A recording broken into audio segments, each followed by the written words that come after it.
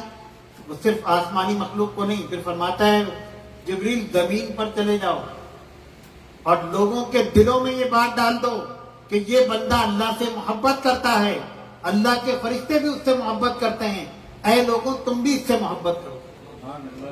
جب وہ محبت لوگوں کے دلوں میں ڈالی جاتی ہے تو پھر قافلے بغداد کی طرف جاتے ہیں، قافلے اجمیر کی طرف جاتے ہیں، لوگ بزرگان دین کے مزارات کی طرف جاتے ہیں. ان کو معاذ اللہ خدا سمجھ کر نہیں بلکہ خدا کا بندہ مقرب سمجھ کر جاتے ہیں. وہ زمین پر رہیں، جب بھی ان کی جسموں میں اتنی کشش ہوتی ہے کہ لوگ ان کی طرف کھینچے چلے آتے ہیں، اور جب دنیا سے چلے جاتے ہیں تو ان کی قبروں میں بھی کشش پیدا ہو جاتی ہے. آپ دیکھیں ہزاروں انسان مرتے ہیں قبرستانوں میں، ہزاروں حسینوں کی مٹی خراب ہو رہی. دنیا میں آئے چلے گئے، یہ سب ہم سب جانے کے لیے آئے ہیں، لیکن یہ لوگ اپنی زندگی کے وقت کو ضائع نہیں کرتے بلکہ اپنی زندگیوں کو اللہ اور اس کے رسول کی محبت میں گزارتے ہیں. اپنی زندگیوں کو، اپنے سیرت، اپنے کردار کو پاک و صاف رکھتے ہیں. اللہ تبارک و تعالیٰ ان کے اندر ایک کشش پیدا کر دیتے ہیں. لوگ ان کے پاس آ کر اپنے ایمان میں تازگی محسوس کرتے ہیں، ان کے دلوں کے اندر اللہ کی محبت پیدا ہو جاتی ہے. آپ یہ دیکھیں آج ہم ان بزرگان دین کا عرس منا رہے ہیں. اب دیکھیں سال کے بعد جب وہ تاریخ آتی ہے تو ہم لوگ اصالہ ثواب کرتے ہیں اپنی میتوں کے لیے. کیا ہے کہ برسی، ہر انسان کی برسی منائی جا سکتی ہے، اس کے بیوی بچے اس سال کی اس تاریخ پہ اس کو اصالہ ثواب کرتے ہیں. عام آدمی ہوگا اس کی برسی ہوگی. اور برسی کا کیا مطلب؟ ان کو اتنے برس گزر گئے دنیا سے گئے ہوئے. اور عرس کا کیا مطلب ہے؟ ان بزرگان دین کے لیے ہم برسی کا لفظ نہیں عرس کا لفظ استعمال کرتے. کیوں؟ اس لیے کہ جب انسان اس دنیا سے رخصت ہوتا ہے، قبر میں جاتا ہے، اس سے سوال ہوتے ہیں من ربو کا، ما دینو کا، ما تقول فی حق ھذا الرجل. ہر انسان سے سوال ہوتے ہیں قبر کا، ہم سب سے ہونے. کہتا ربی اللہ، میرا رب اللہ ہے، میرا دین اسلام ہے. پھر نبی کریم صلی اللہ علیہ وسلم کی زیارت ہوتی ہے. اس مرد کے بارے میں تم کیا کہتے ہو؟ کیا عقیدہ رکھتے تھے دنیا میں؟ کیا عقیدہ؟ ابھی نہیں، ابھی تو تم دیکھ رہے ہو ان کی شان. دنیا میں ان کو کیا سمجھ کر آئے تھے؟ دنیا میں تم ان کے بارے میں کیا کہتے تھے؟ تو جو اللہ کے رسول سے محبت کرتا ہوگا وہ حضور کو پہچانے گا، کہے گا یہ تو میرے آقا ہیں، یہ تو میرے مولا ہیں، یہ تو میرے ملجا ہیں. تو حضور کی محبت میں امام اہل سنت مولانا شاہ احمد رضا خان فاضل بریلوی فرماتے ہیں، اور یہ وصیت بزرگان دین اکثر کرتے رہے کہ جب ہمارا انتقال ہو تو ہماری قبر قد آدم کو، جب سرکار تشریف لائیں، اگر ان کی کرم نوازیوں کو تشریف لائیں تو میں ان کی کھڑے کر وہاں پر بھی کہوں مصطفیٰ جانے رحمت پلا. تو جب بندہ حضور صلی اللہ علیہ وسلم کو پہچان لیتا ہے تو پھر حکم ہوتا ہے کہ وَأَبْشِرُوا بِالْجَنَّةِ وَأَلْبِسُوا بِالْجَنَّةِ، اس کو جنت کا لباس پہنا دو، اس کو جنت کے خوشخبری سنا دو. اور پھر فرشتے کہتے ہیں نم کا نومۃ العروس، سو جا پہلی رات کی دلہن کی طرح. سونے کے لیے کہتا ہے، فرمایا کہ دلہن کی طرح. اب پہلی رات کی دلہن کوئی سوتی ہے؟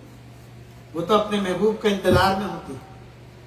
تو یہی کیفیت فرمایا سو جا پہلے رات کی دلہن کی طرح. تو یہ دن ان کے لیے وہ دن ہوتا ہے کہ اس دن ان کو دولہا بنایا جاتا ہے. یہ دن ان کے لیے خوشی کا دن ہوتا ہے اور اسی لیے ہم ان کا عرس مناتے ہیں. عام آدمی کے لیے برسی ہے کہ ان کو مرے ہوئے اتنے برس گزر گئے, اور ان کے لیے ہمارا یہ ہے کہ ان کو دولہا بنے ہوئے اتنے سال گزر گئے, کیونکہ یہ اپنی قبروں میں کامیاب ہوتے ہیں. اللہ تبارک و تعالی جل جلالہ و من والہ ان کو کامیابی کی سند عطا فرمائے. اور ایسی کیفیت ہے کہ لوگ ان کا ذکر کر کے خوشی محسوس کرتے ہیں. میرے والد محترم اپنی زندگی میں عبادت اور ریاضت میں مشغول رہے. ان کے معمولات پہ اگر آپ غور کریں تو آدمی کو یقین نہیں آتا. اصل میں ہم لوگ اپنی طرح سمجھتے ہیں, ہم نمازیں پوری کر لیتے ہیں, ہم نے آج 5 نمازیں پوری پڑھی ہیں. اور ان کی کیفیت کیا تھی کہ صبح اٹھے ہیں, ذکر اذکار کر رہے ہیں, فجر کی نماز کے بعد 100 مرتبہ سورہ مزمل شریف پڑھتے تھے.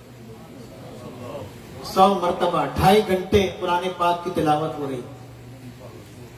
اب جو شخص 2.5 گھنٹے قرآن پڑھے تو کتنے قرآن کی جو انعام و اکرام ان کو ملے گا. پھر وہ آرام کرتے تھے. پھر 11 بجے اٹھ کر مخلوق خدا کی خدمت, لوگ آتے تھے ان کے پاس, روحانی علاج کرتے تھے. پھر ظہر کی نماز کے بعد کھانا کھا کے کچھ دیر آرام کرتے, قیلولہ کرتے. نماز اثر کے بعد 22 مرتبہ دعا حزب البحر پڑھتے تھے. دعا حزب البحر کی ایک اپنی فضیلت ہے, کبھی اس پر گفتگو ہوگی انشاءاللہ. پھر روزانہ 1000 مرتبہ قل هو اللہ شریف پڑھا کرتے تھے. 3 مرتبہ قل هو اللہ شریف پڑھنے کا ثواب ایک قرآن پاک کے برابر. 1000 مرتبہ روزانہ قل هو اللہ شریف پڑھنا بسم اللہ کے ساتھ. کتنی روحانیت, کتنی کرم نوازی اللہ رب العزت. ایسے ہی نہیں ہے کہ آج ہم میلوں دور بیٹھ کر ان کا ذکر کر رہے ہیں. آج جو کچھ ہے ان کا فیضان, اللہ تعالیٰ نے ان کی برکت ہے. آج آپ کبھی درگاہ شریف میں جا کر دیکھیں, ایک رش لگا ہوتا ہے. کیوں؟ کوئی اشتہار کچھ نہیں, لوگ خود چلے آ رہے ہیں. یہاں اللہ کے 2 ولیوں کے مزارات ہیں, ان سے فیض لینے کے لیے حاضر ہوتے ہیں. میرے والد محترم نے اپنی پوری زندگی اسی کیفیت میں گزاری, انتہائی سادگی کے ساتھ اللہ کا ذکر میں مشغول رہے, اپنے اوراد و وظائف کرتے رہے اور دنیا سے کامیاب رخصت ہوئے. اللہ تبارک و تعالیٰ نے ان کے محبت, ان کا ذکر لوگوں کے دلوں میں ڈال دیا. ان کی کیفیت کا اندازہ یہ ہے کہ میں آخری ایک کرامت ان کی بیان کر کے اپنی گفتگو کو سمیٹتا ہوں, کیونکہ ٹائم بھی. یہ ایک دن ایک شخص آیا ان کے پاس اور اس نے آ کر کہا کہ حضرت میری جو ہے وہ بچی گم ہو گئی, جب بچہ گم ہو گیا آپ خاموش ہو گئے, تو جواب نہیں دیا. تھوڑی دیر کے لیے آنکھیں بند کر کے بیٹھ گئے اور اس کے بعد ان کی آنکھوں سے کچھ آنسو جاری ہو. لوگ سمجھے جیسے بات کرتے کرتے سو گئے ہیں یا نیند کا غلبہ ہو گیا, کچھ ہو گیا, اونگ آ گئی. آنکھ کھول کے فرمایا کہ تیری وہ بچی یا تیرا بچہ اس وقت دنیا میں نہیں. حیران ہوں. ان لوگوں کی نظریں, ان کا مشاہدے کا اندازہ لگائیں کہ آنکھ بند کرتے ہیں دیکھنے کے لیے, کیفیت ہی الگ ہو جاتی ہے. ہم آنکھ بند کرتے ہیں, ہماری آنکھوں پہ پردہ آ جاتا ہے, ہم دیکھ نہیں سکتے. اور ان کی کیفیت یہ ہوتی ہے جب آنکھ کھولتے ہیں تو ظاہر کو دیکھتے ہیں, آنکھ بند کرتے ہیں تو باطن کو دیکھتے ہیں. یہ ان کی کیفیت ہوتی ہے. یہ سب کوئی اللہ کی الگ سے مخلوق نہیں, انسانوں میں ہی ہماری طرح چلنے پھرنے والے لوگ, لیکن اپنی من کی دنیا کو پاک و صاف کرتے ہیں. اللہ کے ذکر میں اپنے جسموں کو مصروف رکھا. اللہ تبارک و تعالیٰ نے ان کے جسموں کو پاک اور مطہر کر دیا, صاف. قبروں میں جانے کے بعد بھی ان کی کیفیت جو ہے وہ بڑی بلند ہو گئی. عزیزان گرامی, ان لوگوں کی سیرت مبارکہ ہمیں اس طرح متوجہ کرتی ہے کہ ہم دنیا کے جس حصے میں بھی رہیں کوشش کریں کہ اپنے آپ کو دنیا کی آلائشوں سے بچائیں, اللہ کے ذکر میں مشغول ہوں, نمازوں کی پابندی کریں. انسان ہے, خطا کا پتلا ہے, لیکن کوشش کریں کہ ادھر والے کے پاس ہمارا نام اعمال بڑا ہوا ہو, ادھر والے کے پاس کب نیکی اور بدی لکھنے والے فرشتے موجود ہیں. اللہ تعالیٰ ہم سب کو گناہوں سے محفوظ رکھے. کوشش کرتے رہیں اور اپنی نیکیوں میں اضافہ کرنے کی کوشش کریں اور اس کو چھپاتے رہیں. اللہ تبارک و تعالیٰ کی ذات میں محبت میں مصروف ہے. انشاءاللہ ہمارے جب من کی دنیا اندر کی دنیا پاک و صاف ہو جائے تو ظاہر خود بخود پاک و صاف ہو جاتا ہے. اللہ تبارک و تعالیٰ مجھے اور آپ کو اس پر عمل کرنے کی توفیق عطا فرمائے اور حضرت اشرف المشائخ کے مزار پر انوار پر کروڑوں رحمتیں اور برکتیں نازل فرمائے. ہم سب کو ان کی سیرت پر عمل کرنے کی توفیق عطا فرمائے. آج ہم ان کے اولاد ہیں, ان کے مریدین متقدین دنیا میں ہر جگہ موجود ہیں اور وہ سب یہ کہتے ہیں کہ ہمیں ان کے دیکھنے کے بعد کسی اور کو دیکھنے کی ضرورت محسوس نہیں, اس لیے کہ ہم نے ان جیسی عبادت اور ریاضت اور محبت خداوندی کسی اور میں نہیں دیکھی. ہر ایک مرید کا اپنے پیر کے لیے یہی عقیدہ ہونا چاہیے. بہرحال آخر میں دعا کرتا ہوں اللہ تعالیٰ ہمیں ان کے نقش قدم پر چلنے کی توفیق عطا فرمائے اور جتنے بھی حاضرین ہیں ان سب پر ان کے صدقے میں رحمتیں اور برکتیں نازل فرمائے. وآخر دعوانا ان الحمد للہ رب العالمین.